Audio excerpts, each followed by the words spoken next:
আপনি যদি রাত্রিবেলা পর্যাপ্ত পরিমাণ ঘুমোন তাহলে আপনার সকালটা হয় একদম ফ্রেশ ঝরঝরে। রাতে ঠিক মতন ঘুমানোটা ভীষণ জরুরি। তার জন্য মানুন ছোট্ট ছোট্ট কয়েকটা টিপস। ঘুমোতে যাবার জন্য একটা নির্দিষ্ট সময় ঠিক করুন এবং সেই সময়টা মেনেই আপনি রোজ ঘুমোতে যাবেন।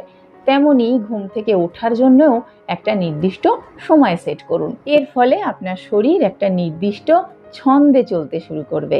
ঘুমের আগে ঘুমের জন্য উপযুক্ত পরিবেশ তৈরি করাও ভীষণ জরুরি। আপনি ঘুমোতে যাবেন তার আগে খুব জোরে জোরে মিউজিক সিস্টেমে দারুণ কোনো একটা গান চলছে, অথবা খুব চড়া আলোর নিচে বসে কোনো কাজ করছিলেন। ঘুমানোর আগে বেশ কয়েক ঘন্টা মোবাইল বা ল্যাপটপ যাই হোক না কেন স্ক্রিনের দিকে তাকিয়েই রয়েছেন।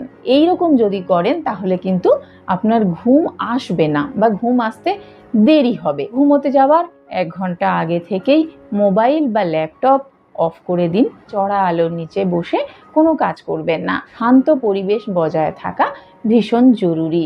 যতটা সম্ভব কম আলোর নিচে থাকার চেষ্টা করুন, কারণ শান্ত এবং অন্ধকার ঘর কিন্তু আপনার ঘুমে অনেকটা সাহায্য করবে। আপনার বিছানা বালিশ সব একদম পরিপাটি এবং আরামদায়ক করে একদম গুছিয়ে সুন্দর করে রেখে দিন, যাতে আপনার বিছানায় শুতে যেতেও ভালো লাগে। ক্যাফেন এবং অ্যালকোহল এড়িয়ে চলতে হবে, কারণ এই দুটো জিনিসের প্রভাবে কিন্তু আপনার ঘুম নষ্ট হচ্ছে। শুতে যাবার আগে বা শুতে যাবার 1-2 ঘন্টা আগে কখনোই কিন্তু চা বা কফি খাওয়া চলবে না। রাতের খাওয়া দাওয়া হয়ে যাবার পরে কিছুক্ষণ হালকাভাবে পায়চারি করুন, এতে আপনার ঘুম ভালো আসবে।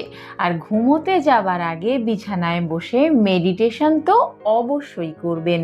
মেডিটেশন আপনাকে দেবে একটা অভূতপূর্ব মানসিক শক্তি, মানসিক শান্তি। মেডিটেশন আমাদের মনকে শান্ত করে, ব্রেন থেকে শুরু করে সমস্ত অঙ্গ প্রত্যঙ্গকে ধীরে ধীরে শিথিল হয়ে যেতে সাহায্য করে। ঘুমানোর সময় হালকা সুতির ঢিলাঢালা কোনো পোশাক পরুন। আরামদায়ক পোশাকে আপনার শরীর অনেক বেশি স্বস্তি পাবে। রাতে শুতে যাবার আগে ঈষদুষ্ণ জলে অল্প করে স্নান করতে পারেন। দেখবেন এর ফলে আপনার শরীর এবং মন অনেক বেশি রিল্যাক্সড ফিল করছে।